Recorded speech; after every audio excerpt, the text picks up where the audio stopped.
Hello, and welcome to Storytelling Live. I'm so glad you're here. I got plans, I'll tell you about them later if they come to happen. Anyway, cool. Thank you. Thank you so much for being here tonight. These are special times, aren't they? Are they special times? They're special times, huh? Wow. Okay, so I'm glad you made a little bit of time for Frankenstein, week 2. And to begin with, and to continue all the way through our time together, I got a bunch of stuff written down because I was thinking about this, and so I just wrote thoughts down. So rather than try to spit them out extemporaneously, I'm gonna kind of go by my notes that I've already written. So, welcome to week 2 of Frankenstein, or the modern Prometheus. So, we went over that last week, why he might be called modern Prometheus, okay? So, I won't waste our precious time with that. Just go back and check out the episode number 1 if you're unsure as to why Prometheus and what fire has to do with this stitched together guy. Right? Okay, let's go back and take a look at it. Thank you. So, here's what I'm going to say. Frankenstein. Oh, and I just want to say, I recorded the whole thing last night. It was supposed to go up today so that the public announcements would be out to. Oh wait, yeah. So the public announcements would be out today, so that everybody would be prepared for Saturday. But something strange happened. I watched the computer go while I was. I kept reading, and the file looked regular. It would play, and then there was this moment. It was about 10 minutes to the end, or 15 minutes to the end, and where the video actually stops. But the green light, the camera was still on. It looked like it was still rolling. But anyway, thank you. We could talk about it privately. So write to me, and we'll talk about it. Or maybe we'll just chat about it right now. Open up. Have you tried, when these videos premiere, have you tried opening up the chat window on the side? Open that up. Oh, and if you want, I don't know, sometimes it's actually kind of cool, but sometimes you get the words totally wrong, but the closed captioning, the automatic closed captioning, is also pretty interesting to take a look at. So, I wonder if they can spell my name correctly. My name is Yusef. How does that spell? Check. Open that up. Open up this closed captioning. Okay, I'll do it again. Yusef.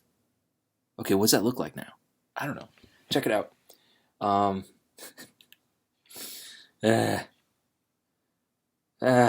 a little groggy.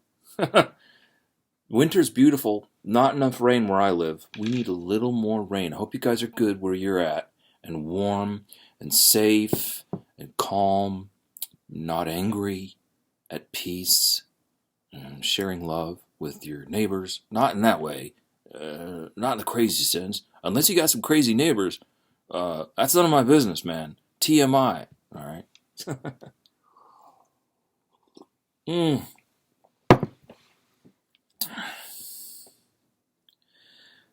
SMH, man. SMH. SMH. How do you spell H? If you're not going to use the letter, how do you spell H?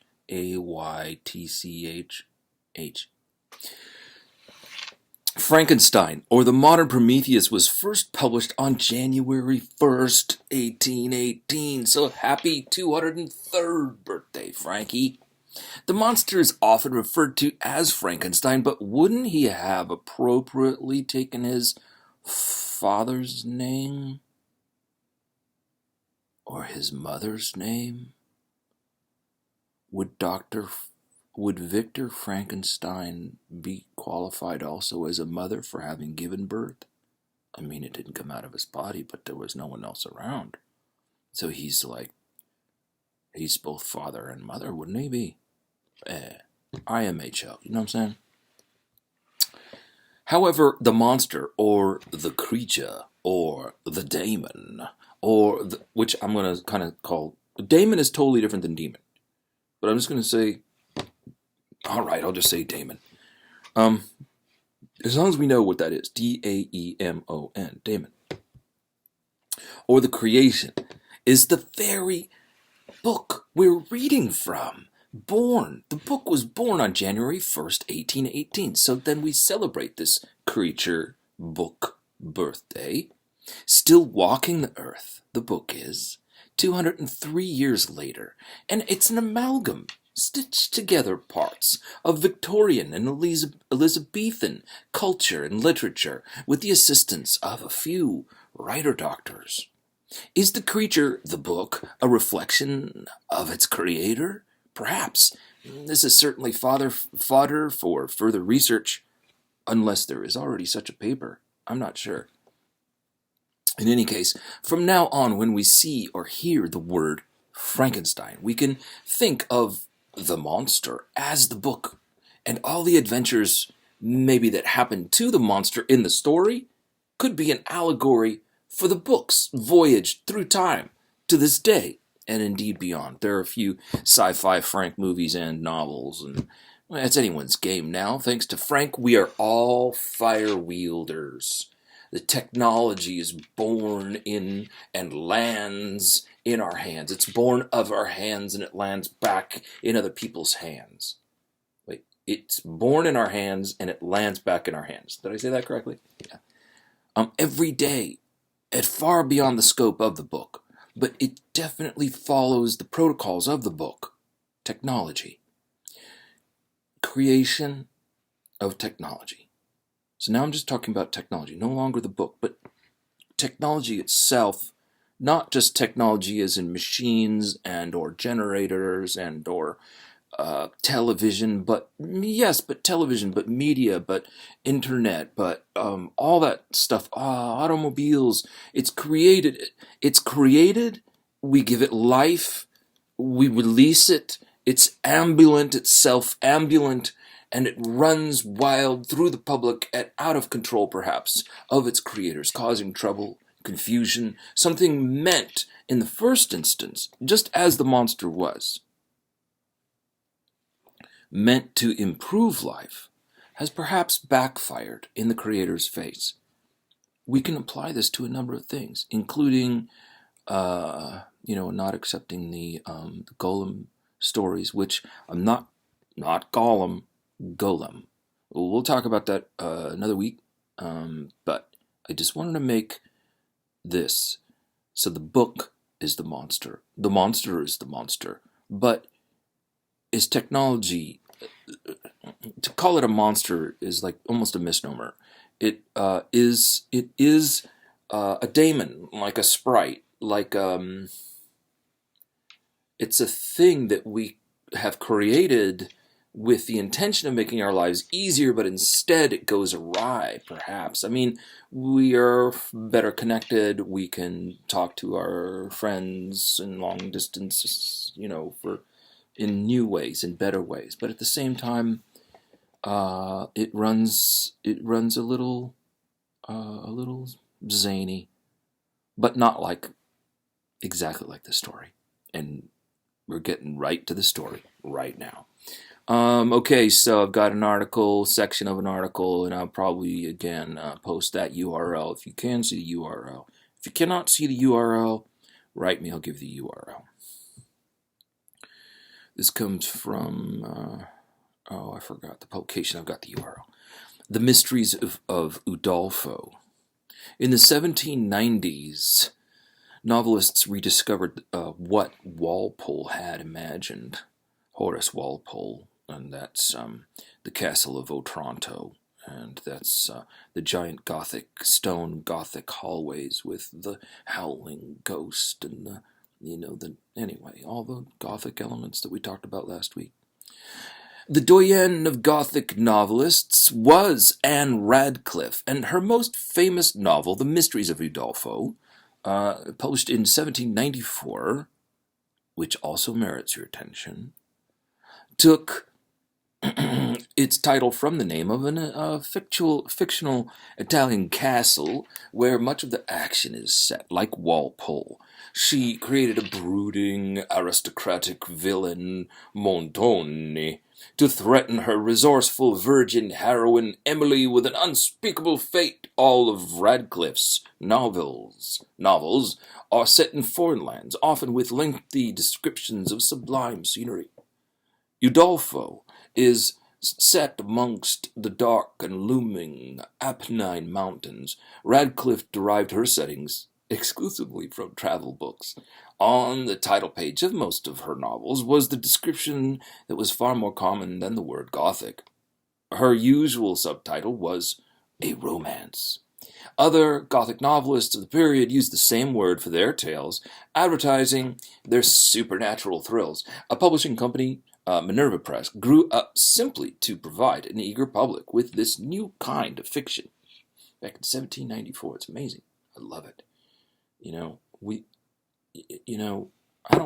I just don't think, humans were much different back then as they are now. There are a lot more things. There are a lot more blinking lights between us. But we have the same cravings and pretty much the same social structure, the same strifes and strivings.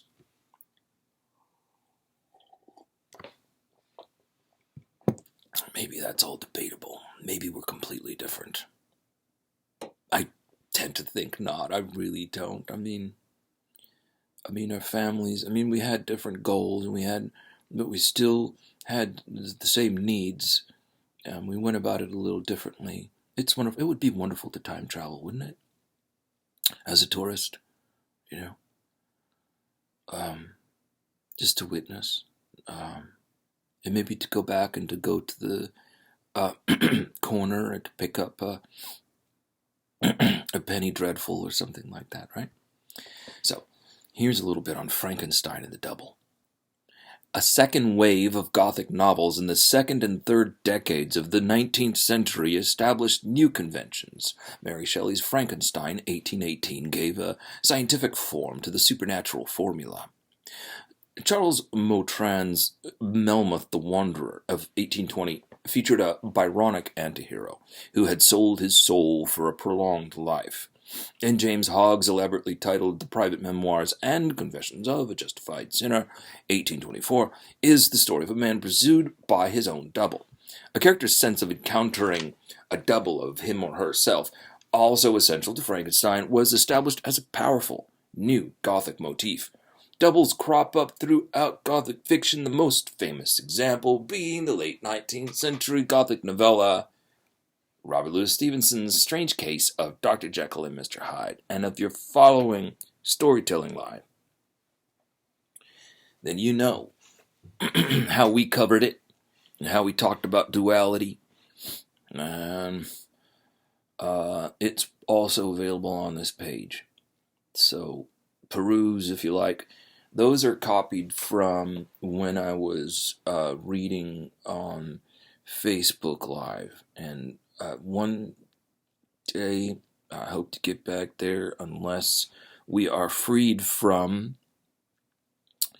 the COVID sequestration. Hopefully I won't have to do this anymore. That's my goal. Once we get, I'm in California. Where are you? We have a curfew, right now I can hear, there's no traffic right now. It's not even curfew time. But people wrap it up, go home. Any case, side note, sorry. So, this motif of doubles is one of the reasons why Sigmund Freud's concept of the uncanny is often applied to Gothic fiction. In his 1919 paper on the uncanny, Freud drew his examples from the Gothic tales of E.T.A. Hoffmann in order to account for the special feeling of disquiet, the sense of the uncanny that they aroused. He argued that the making strange of what should be familiar is essential to this, and that it is disturbing and fascinating because it recalls us to our original infantile separation from our origin in the womb. I'm not sure I quite agree. I mean, I like that. But what I think is freakiest about the double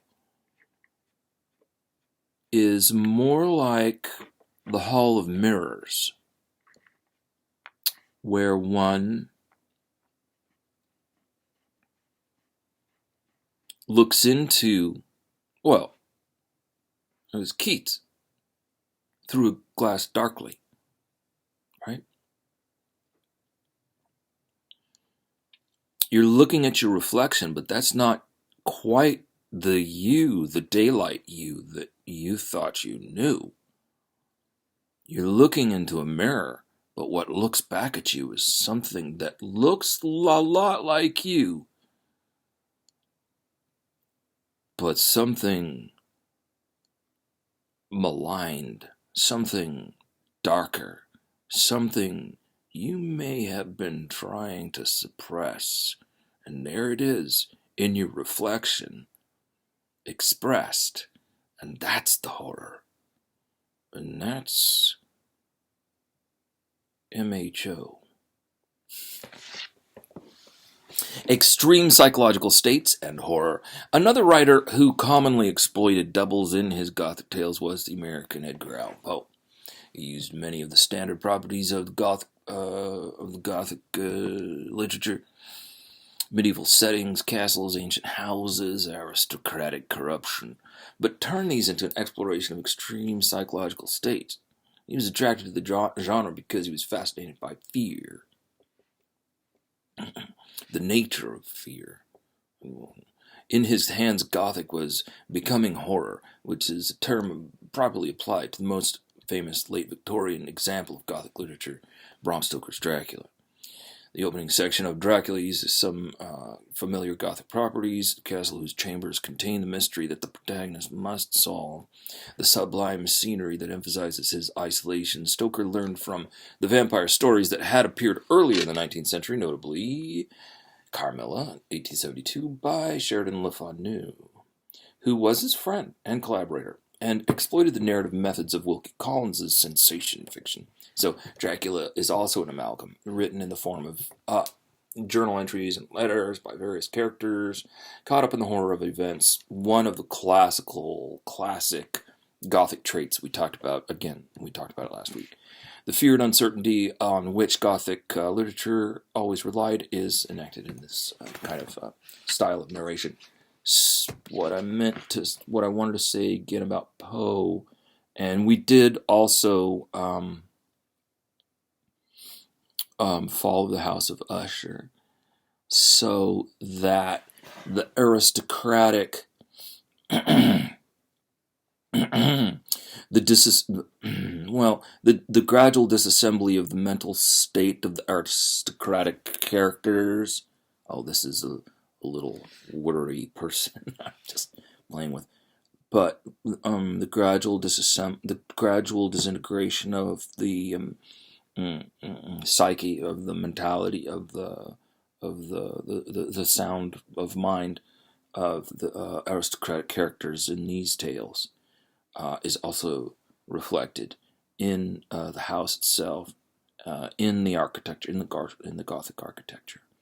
So as I read that one because it's such a classic example. So as the character falls apart, so do the walls crack and crumble, and it's just very appropriate. It's wonderful, classic stuff. Well, we've got really great passages tonight. Now, again, if you're just tuning in, I can't read the whole thing. If you want it, it's on YouTube. I mean, somebody read it, I guess, front to back. It's about 7 hours. You can have the whole thing. What I'd prefer is that you listen here, talk with us, be with us now, hear this. But then go ahead and check the book out for yourself. I love the Norton edition. It's got a lot of cross references. This book demands your attention. Not just because it's a New Year's, not just because it's Frankenstein's birthday,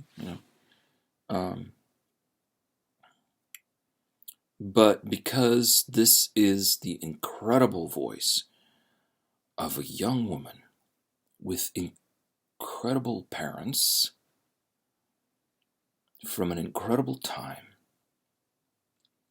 with an amazing mind. And you'll hear, she wrote this when she was 19. You're gonna love it.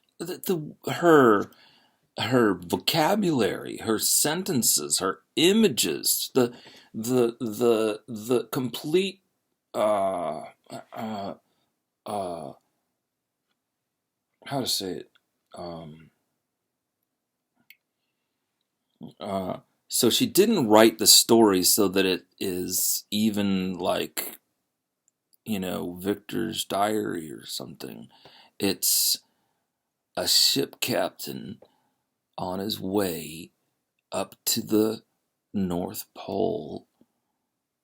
He and the crew see this giant man with a sled of dogs traveling across the ice, going, I don't know, they're in the blinding snow. You only get like a little glimpse of them. They're like, what the heck is that? That's a man. We thought we were the only humans like for hundreds of miles around. And then he goes to sleep and then wakes up anyway, things happen, and then a couple days later, he wakes up, and then the Captain Walton wakes up to find commotion on the side of the ship, and the crew is encouraging a man with his own sled of dogs, like, we saw one, now there's a second, is this a thing? Right? They have to convince him to come aboard. He's on a chunk of ice floating on its own. All his dogs are dead except for one. His sled is full. And he's definitely stuck. But the crew can't get him to come aboard because he's like, I'm not sure. Where you going? Which way you headed? And they say, the captain says, we're headed to the North Pole. He says, well then I can come along. And he's totally wasted away. He's super quiet. He's starving. They keep him down in his bunk, and so he can heal. And then a few days later, he starts to talk. So this is the story that this 19-year-old woman imagined. And so the book of Frankenstein's story, is actually a ship's log. Or a personal diary. I guess it's a personal diary with each entry addressed to, I think it's his sister, Walton's sister back home. So they're not letters, they're not going to move. He's just going to bring the book back, I guess hand it to his sister. What a tale. And so, Elizabeth, I think her name, no, that's not Elizabeth, but the sister, I forgot her name right now, will read his progress up to almost all the way up to the North Pole as a normal sort of ship diary, string of letters, until this fateful day when Captain Walton finds Victor Frankenstein, and in a way, sort of, falls in bro love with him, like, man, this dude's mind is amazing. Wow, this guy is really, he's really an amazing man. If you're using Storytelling Live to write your paper, don't. This is not your Cliff's Notes. This is just me talking about my, the layout of the book a little bit. But basically, he just, how she could have thought of this, conceived this from this perspective. It's abstracted perspective, and every day they talk, and every day afterward, Walton writes this down, addressed to his sister. Enough of a preamble. Chapter 4. Just a minute, I'm going to pour some. Grab your beverage, hunker down. Welcome to this blanket fort of the mind. This is agua, but maybe you'd like some water, maybe you'd like a hot cocoa or a hot toddy.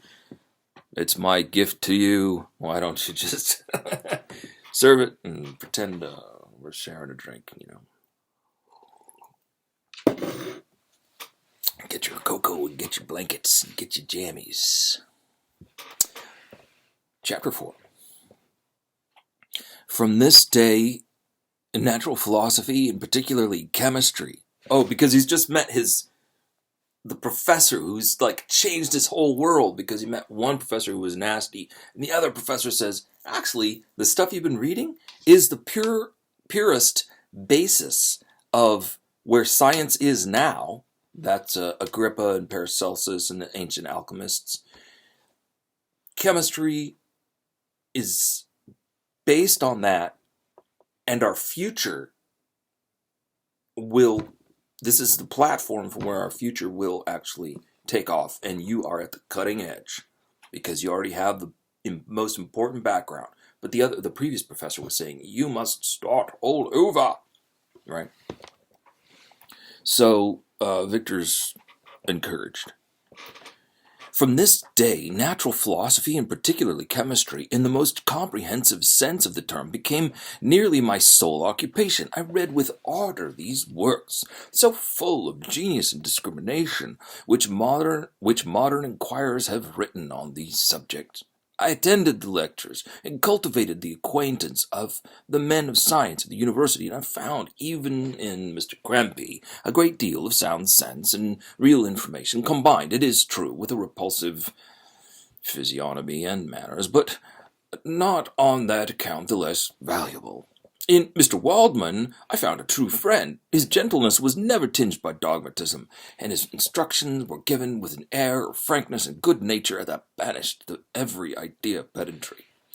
In 1,000 ways he smoothed for me the path of knowledge, and made the most abstruse enquiries clear and facile to my comprehension. My application was at first fluctuating and uncertain.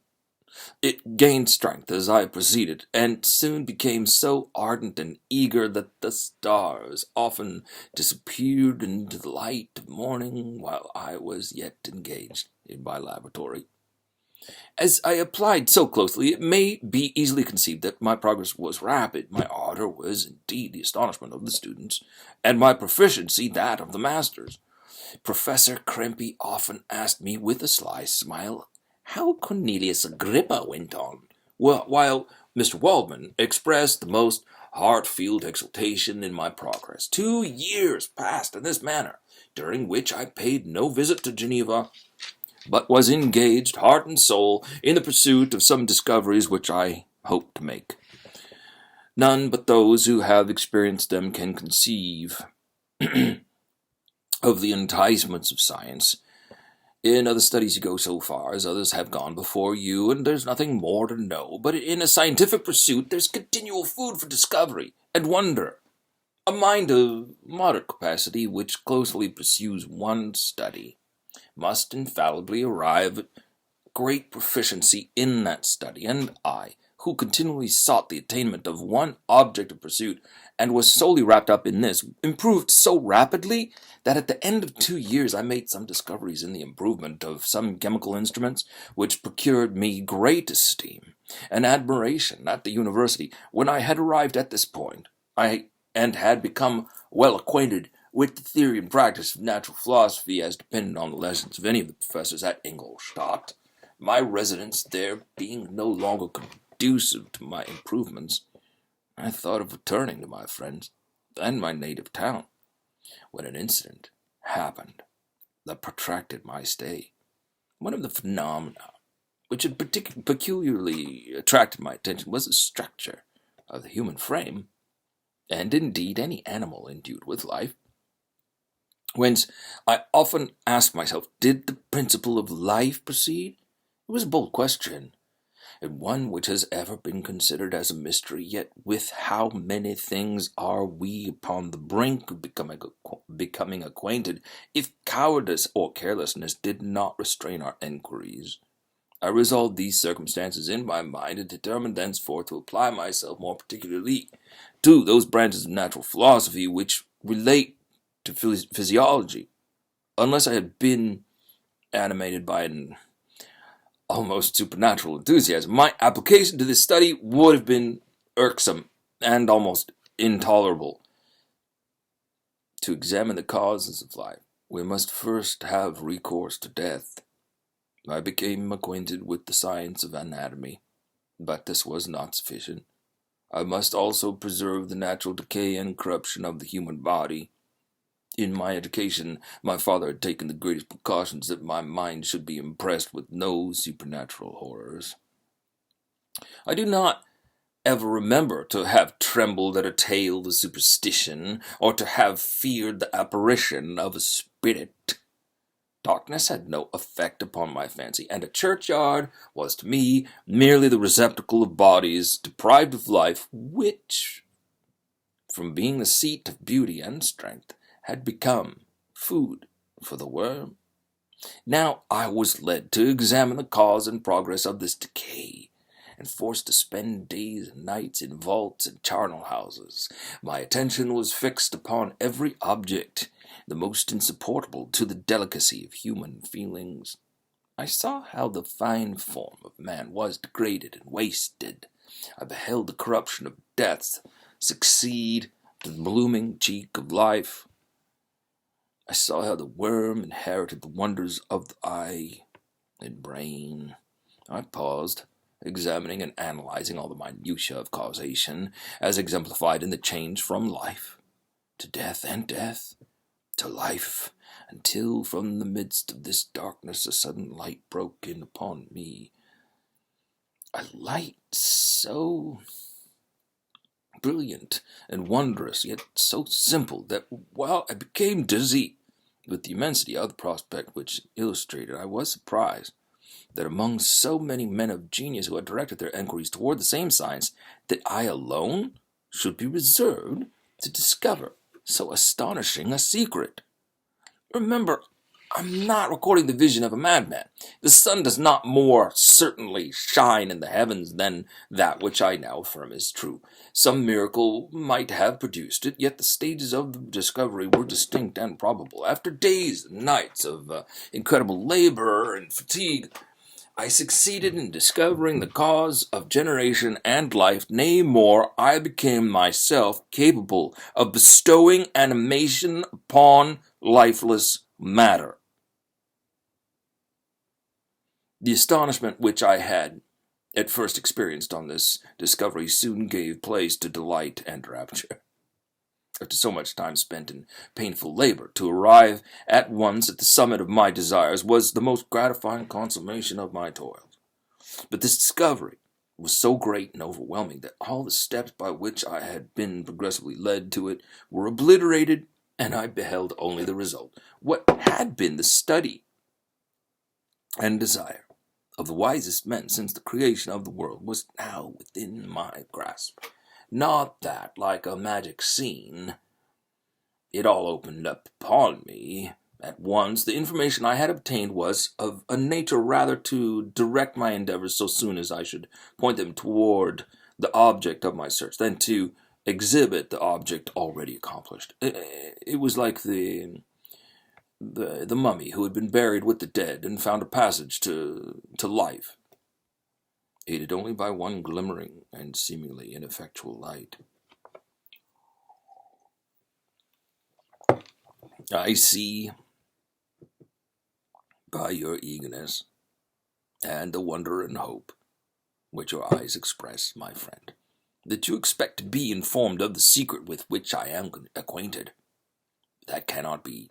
Listen patiently until the end of my story, and you will easily perceive why I am reserved upon that subject. I will not lead you on unguarded and ardent as I then was, to your destruction and infallible misery.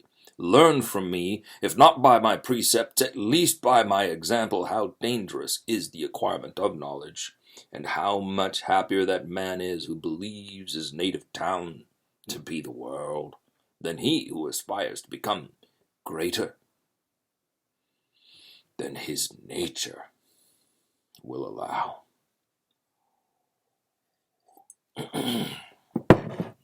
When I found so astonishing a power placed within my hands, I hesitated a long time concerning the manner in which I should employ it. Although I possessed the capacity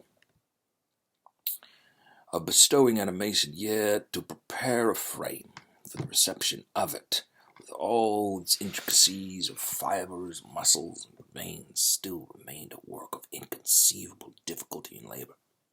I doubted at first whether I should attempt the creation of a being like myself, or one of simpler organization, but my imagination was too much exalted by my first success to permit me to doubt of my ability to give life to an animal as complex and wonderful as a man.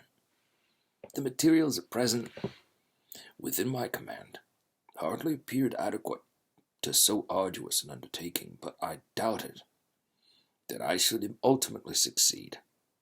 I doubted not that I should ultimately succeed.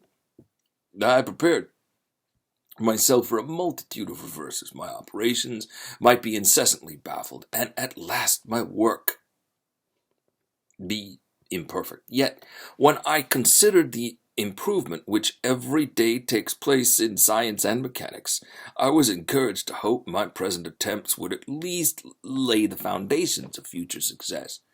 Nor could I consider the magnitude and complexity of my plan as any argument of its impracticability.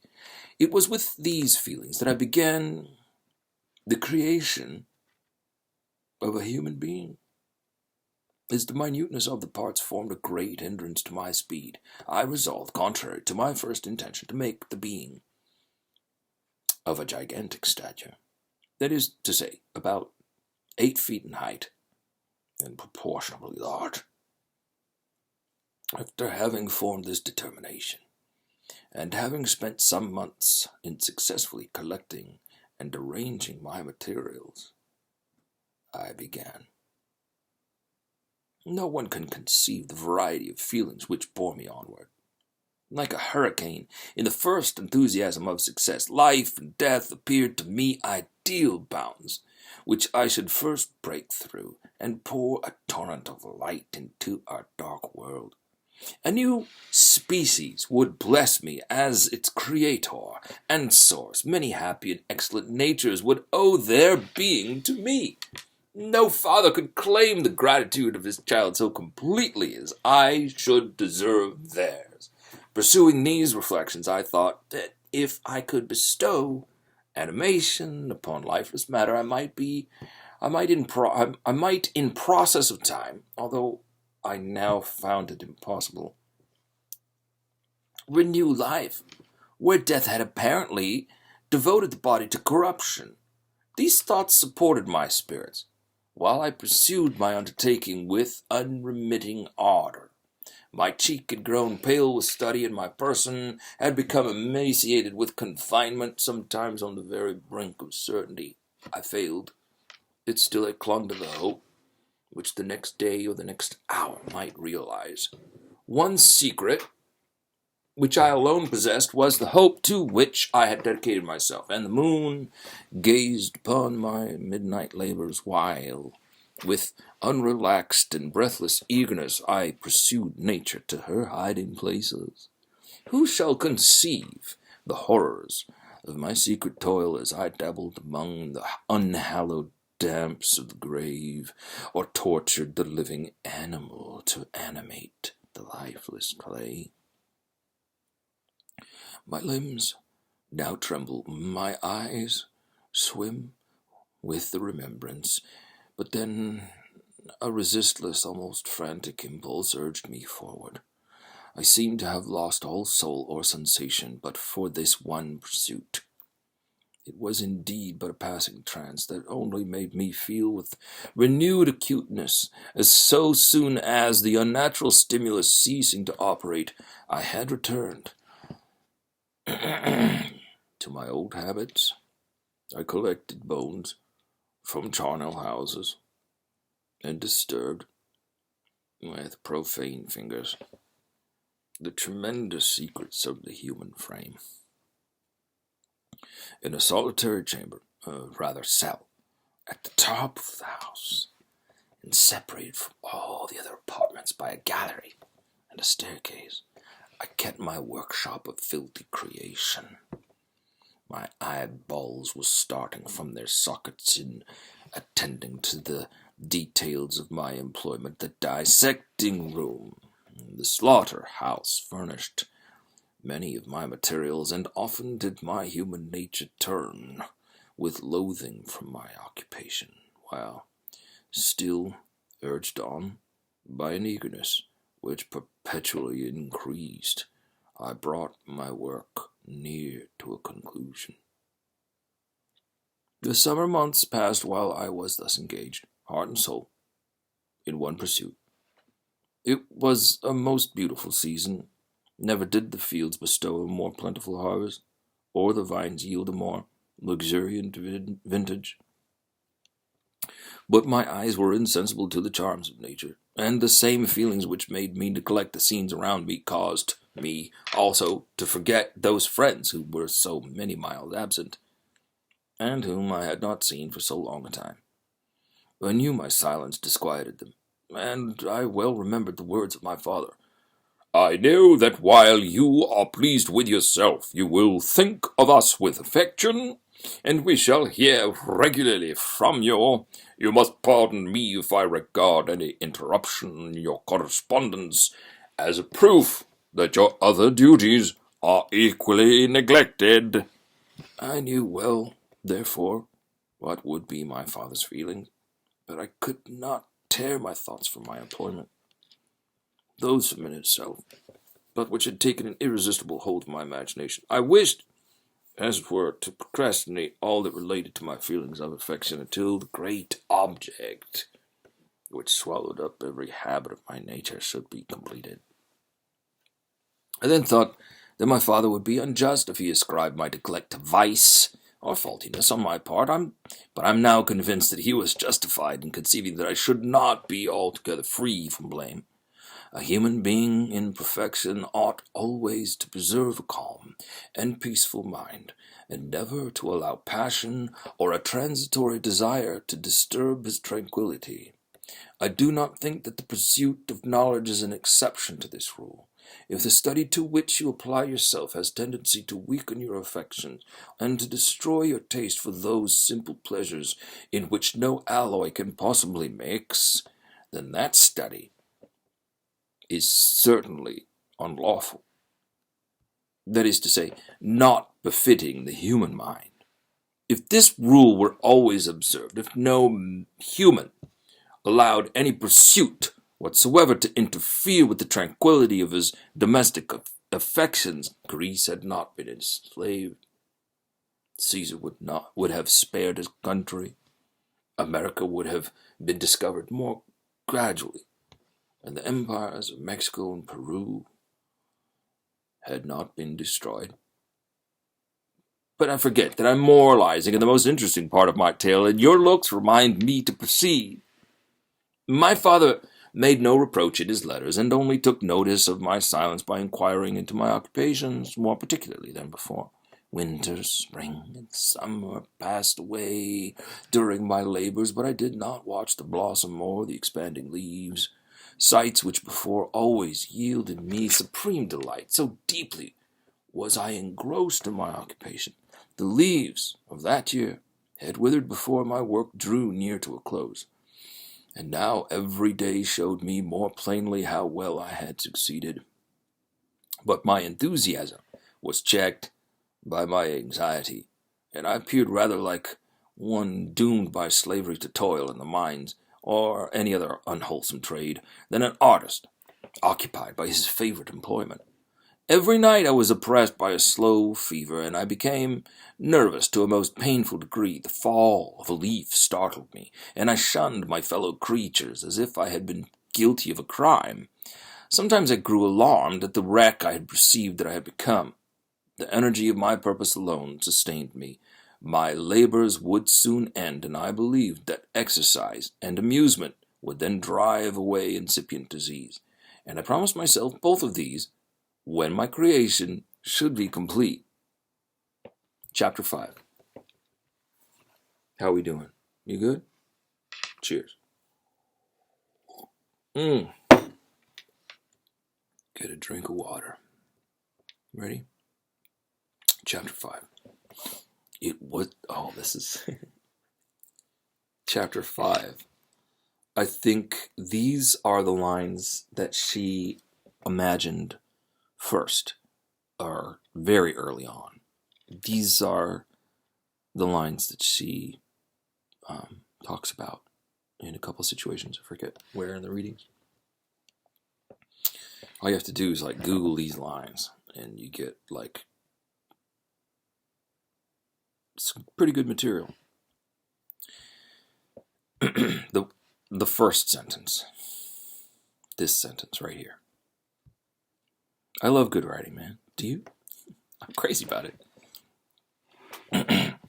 It was on a dreary night of November that I beheld the accomplishment of my toils. That line right there is very famous. It was on a dreary night of November that I beheld the accomplishment of my toils. With an anxiety that almost amounted to agony, I collected the instruments of life around me that I might infuse a spark of being into the lifeless thing that lay at my feet. It was already 1 a.m. The rain pattered dismally against the panes, and my candle was nearly burnt out when, by the glimmer of the half-extinguished light, I saw the dull yellow eye of the creature open. It breathed hard, and a convulsive motion agitated its limbs. How can I describe my emotions at this catastrophe, or how delineate the wretch whom with such infinite pains and care I had endeavored to form? His limbs were in proportion, and I had selected his features as beautiful. Great God! His yellow skin scarcely covered the work of muscles and arteries beneath. His hair was of a lustrous black, and flowing his teeth of a pearly whiteness, but these luxuriances only formed a more horrid contrast with his watery eyes.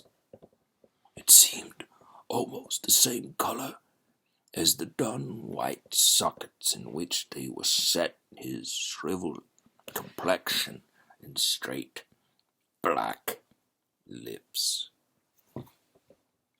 The different accidents of life are not so changeable as the feelings of human nature.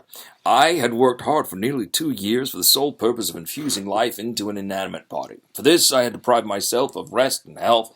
I had desired it with an ardor that far exceeded moderation. But now that I had finished, the beauty of the dream vanished. A breathless horror and disgust filled my heart. Unable to endure the aspect of the being I had created, I rushed out of the room and continued a long time traversing my bed chamber, unable to compose my mind to sleep. At length, lassitude succeeded to the tumult I had before endured, and I threw myself on the bed in my clothes, endeavoring to seek a few moments of forgetfulness. But it was in vain. I slept indeed, but I was disturbed by the wildest dreams. I thought I saw Elizabeth in the bloom of health walking in the streets of Ingolstadt. Delighted and surprised, I embraced her, but as I imprinted the first kiss upon her lips, they became livid with the hue of death. Her features appeared to change, and I thought that I held the corpse of my dead mother in my arms. Her shroud enveloped her form, and I saw the grave worms crawling in the folds of the flannel. I started from my sleep with horror. A cold dew covered my forehead, my teeth chattered, and every limb became convulsed when, by the dim and yellow light of the moon as it forced its way through the window shutters, I beheld the wretch, the miserable monster whom I had created. He held up the curtain of the bed, and his eyes, if they be called, were fixed on me. His jaws opened, and they muttered some inarticulate sounds, while a grin wrinkled his cheeks. He might have spoken, but I did not hear.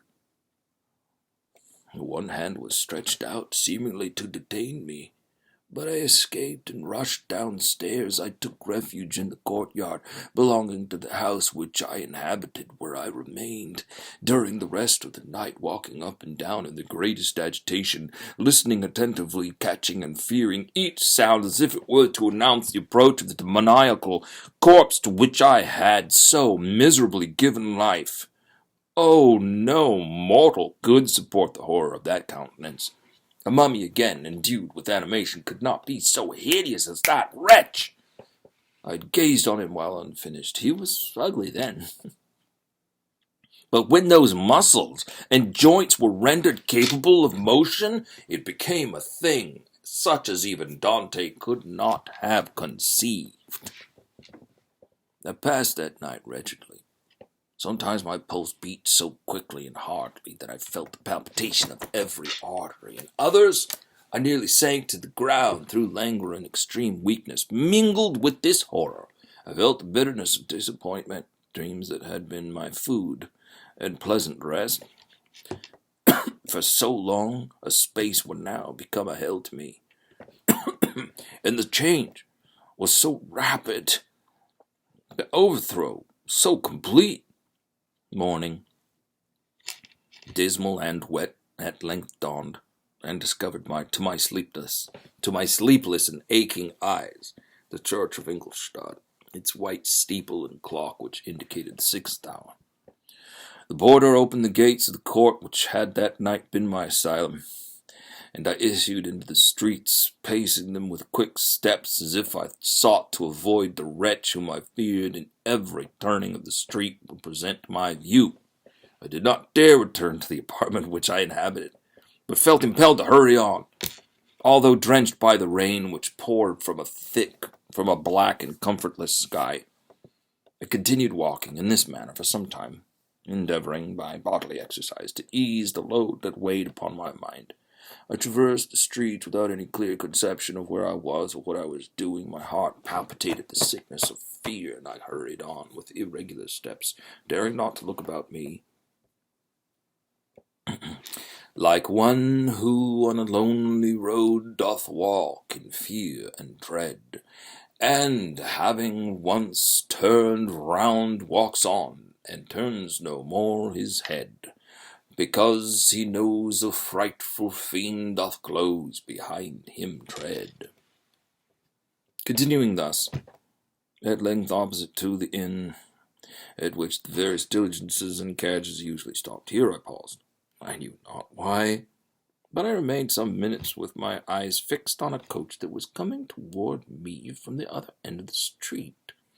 As it drew nearer, I observed that it was the Swiss diligence. It stopped just where I was standing, and on the door being opened, I perceived Henry Clerval, who, on seeing me, instantly sprung out. "My dear Frankenstein!" exclaimed he, "how glad I am to see you! How fortunate that you should be here at this very moment of my alighting!" Nothing could equal my delight on seeing Clerval. His presence brought back to my thoughts my father, Elizabeth, and all those scenes of home so dear to my recollection.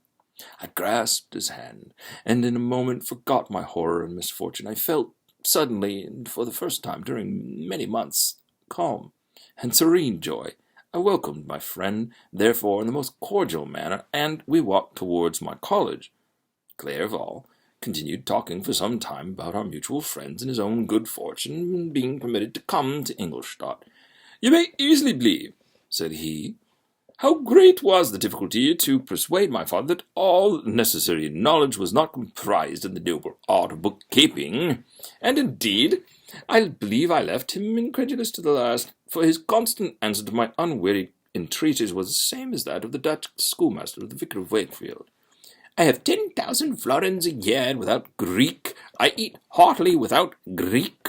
But his affection for me at length overcame his dislike of learning, and he has permitted me to undertake a voyage of discovery to the land of knowledge.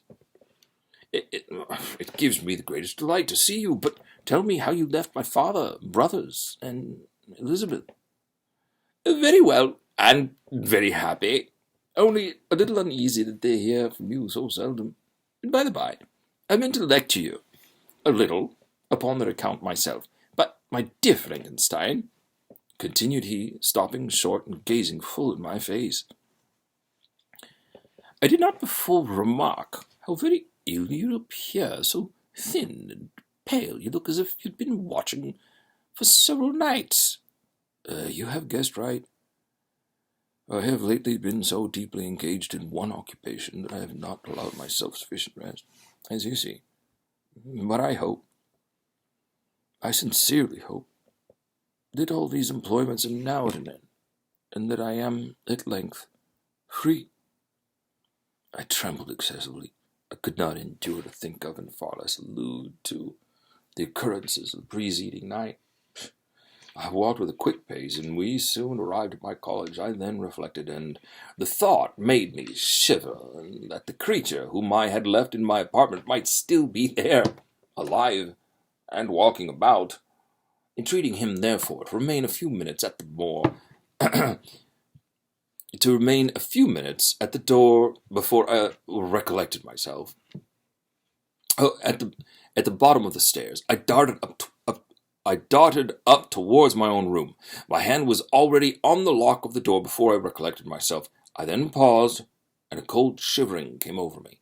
I threw the door forcibly open, as children are accustomed to do, when they expect a spectre to stand waiting for them on the other side, but nothing appeared. I stepped fearfully in. The apartment was empty, and my bedroom was also freed from its hideous guest. I could hardly believe that so great a good fortune could have befallen me, but when I became assured that my enemy had indeed fled, I clapped my hands for joy and ran down to Clerval. We ascended into my room, and the servant presently brought us breakfast, but I was unable to contain myself. It was not joy that possessed me. I felt my flesh tingle with excess of sensitiveness, and my pulse beat rapidly. I was unable to remain for a single instant in the same place. I jumped over the chairs, clapped my hands, and laughed aloud. Ha ha ha ha! Clerval at first attributed my unusual spirits to joy on his arrival. But when he observed me more attentively, he saw a wildness in my eyes for which he could not account, and my loud, unrestrained, heartless laughter frightened and astonished him. "My dear Victor," cried he, for God's sake, matter? Do not laugh in that manner. How ill you are! What is the cause of all this?" "Do not ask me," cried I, putting my hands before my eyes, for I thought I saw the dreaded spectre glide into the room. "He can tell."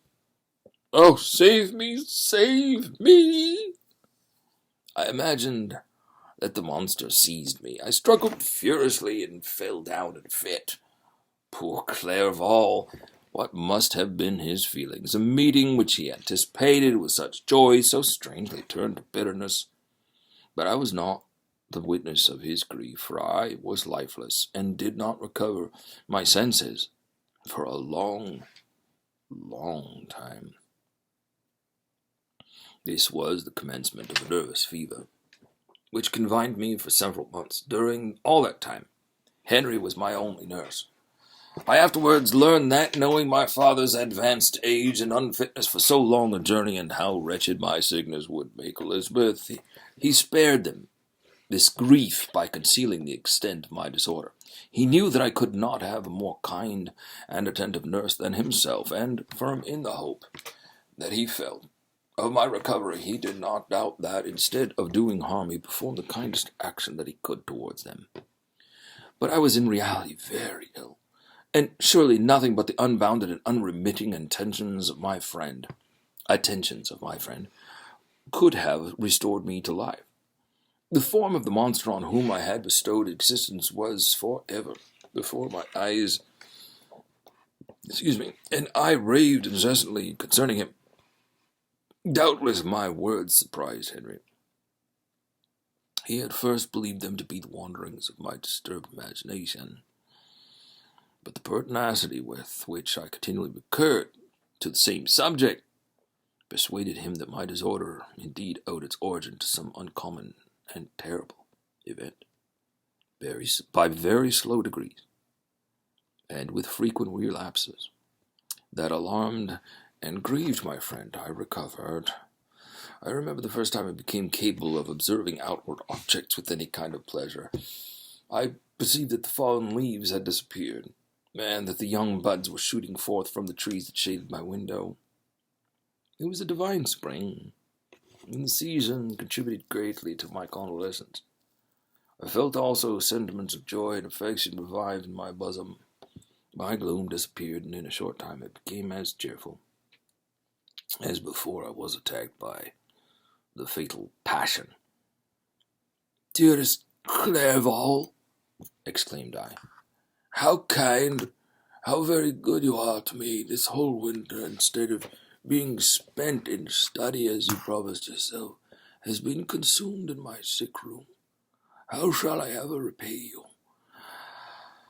I feel the greatest remorse for the disappointment of which I have been the occasion, but you will forgive me."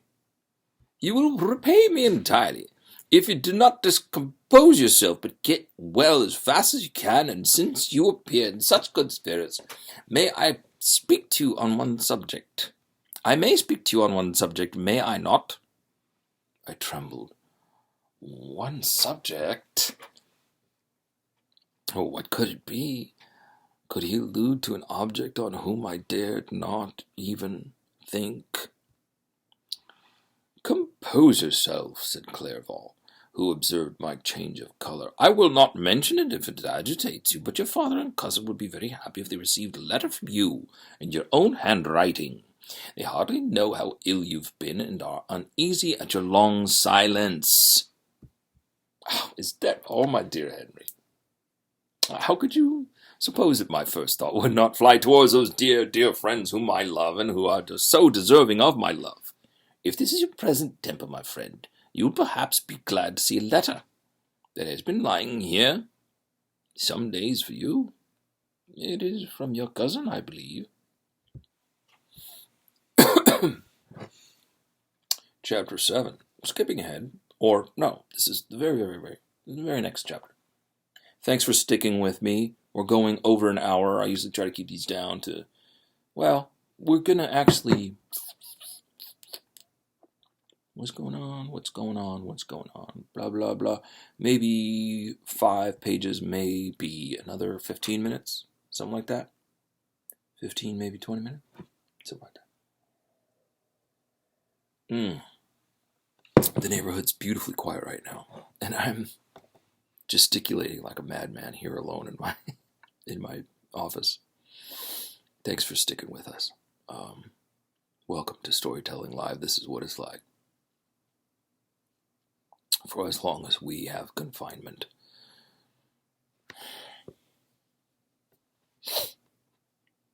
Oh, these are strange times. Chapter 7.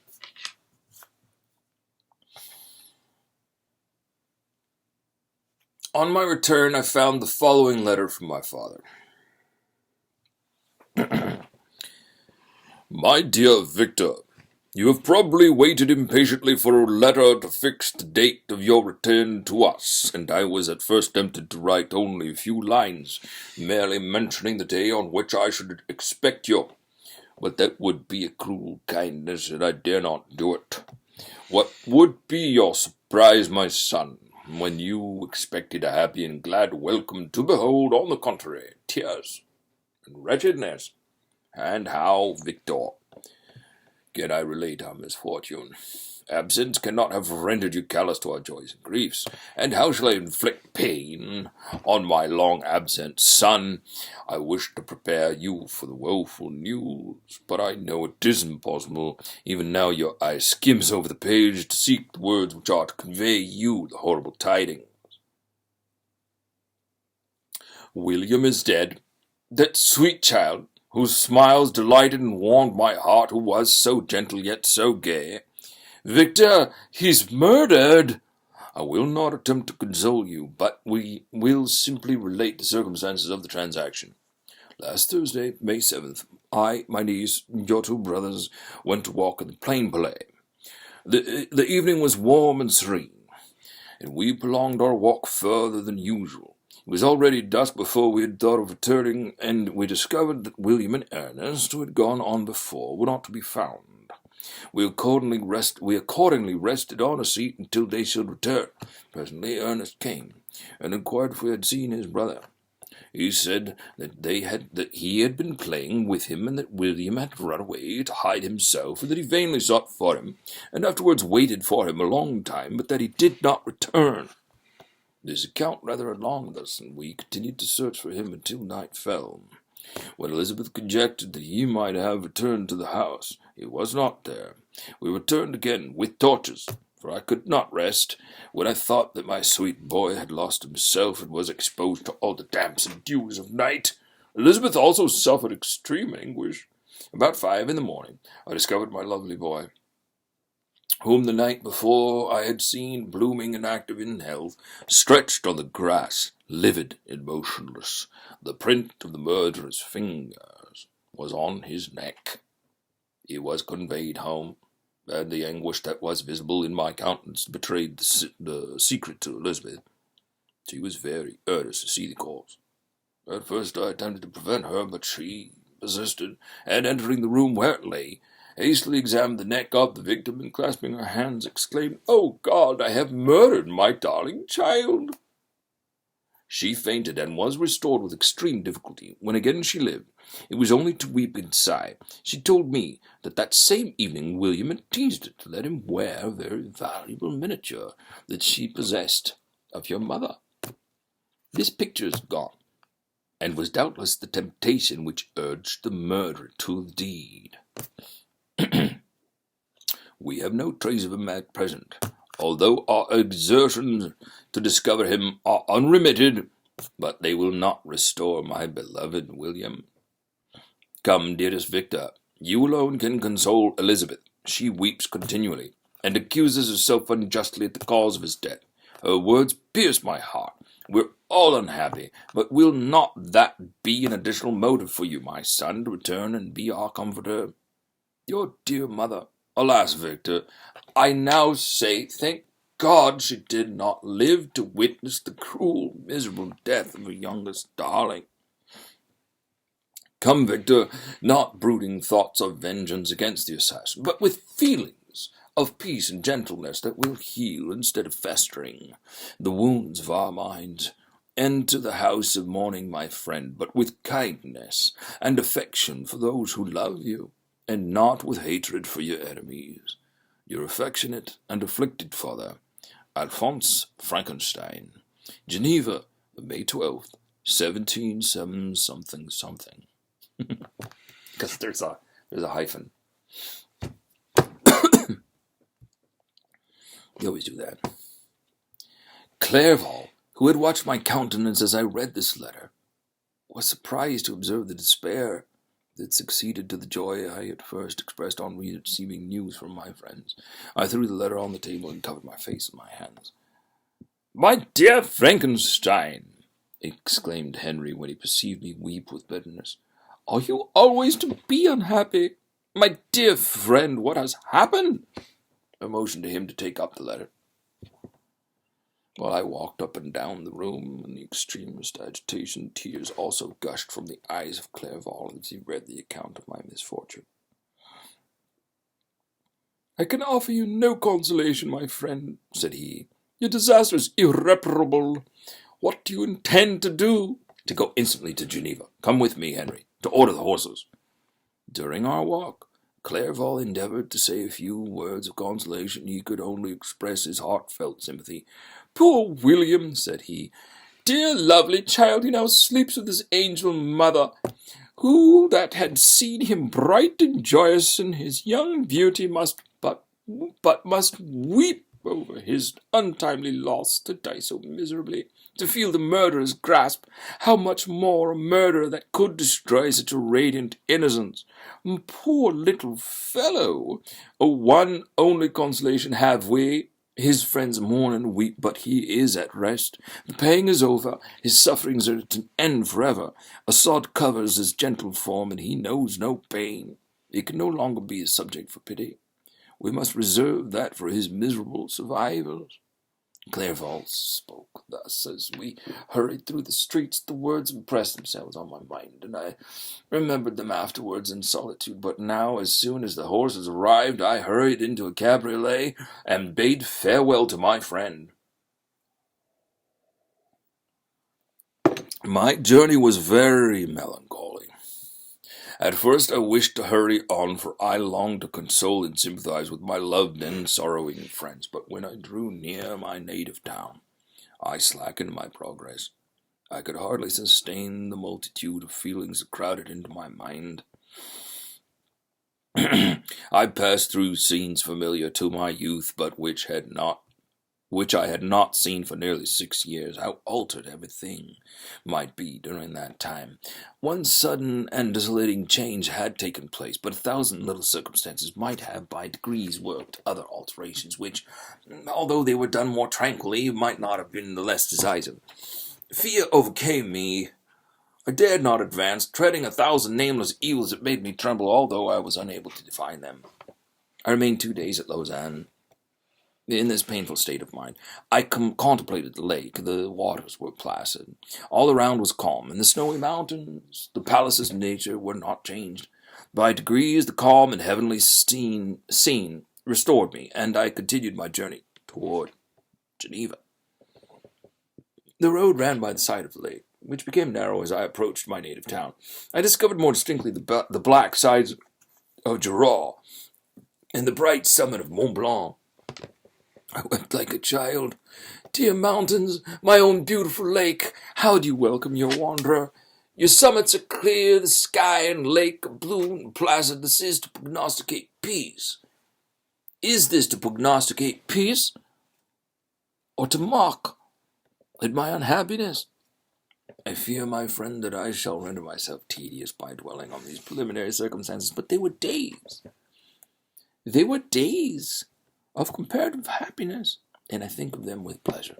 My country, my beloved country, who but a native can tell the delight I took in again, beholding thy streams, thy mountains, and more than all, thy lovely lake.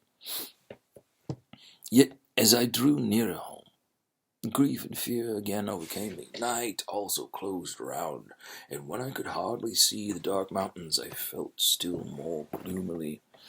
The picture appeared a vast and dim scene of evil, and I foresaw obscurely that I was destined to become the most wretched of human beings. Alas, I prophesied truly, and failed only in one single circumstance, that in all the misery I imagined and dreaded, I did not conceive the 100th part of the anguish I was destined to endure. It was completely dark when I arrived in the environs of Geneva. All the gates of the town were already shut, and I was obliged to pass the night at Secheron. A village at the distance of half a league from the city. The sky was serene, and as I was unable to rest, I resolved to visit the spot where my poor William had been murdered. As I could not pass through the town, I was obliged to cross the lake in a boat to arrive at Plainpalais. During the short voyage, I saw the lightnings playing on the summit of Mont Blanc and the most beautiful figures. The storm appeared to approach rapidly, and on landing, I ascended a low hill, that I might observe its progress. It advanced, the heavens were clouded, and I soon felt the rain coming slowly in large drops, but its violence quickly increased. I quitted my seat and walked on, although the darkness and storm increased every minute, and the thunder burst with a terrific crash over my head. It was echoed from the Salève, the Jura, and the Alps of Savoie. Vivid flashes of lightning dazzled my eyes, illuminating the lake, making it appear like a vast sheet of fire. Then for an instant everything seemed of a pitchy darkness, until the eye recovered itself from the preceding flash. The storm, as is often the case in Switzerland, appeared at once in various parts of the heavens. The most violent storm hung exactly north of the town, over that part of the lake which lies between the promontory of Bellerive and the village of Coppet. Another storm enlightened a Jura with faint flashes, and another darkened and sometimes disclosed the Mole, a peaked mountain to the east of the lake. While I watched the tempest, so beautiful yet terrific, I wandered on with a hasty step. This noble war in the sky elevated my spirit. I clasped my hands and exclaimed aloud, "William, dear angel, this is thy funeral. This is thy dirge." And as I said these words, I perceived in the gloom a figure which stole from behind a clump of trees near me. I stood fixed, gazing intently. I could not be mistaken. A flash of lightning illuminated the object and discovered its shape plainly to me. Its gigantic stature and the deformity of its aspect, more hideous than belongs to humanity, instantly informed me that it was the wretch, the filthy Damon, to whom I had given life. What did he there? Could he be, I shuddered at the conception, the murderer of my brother?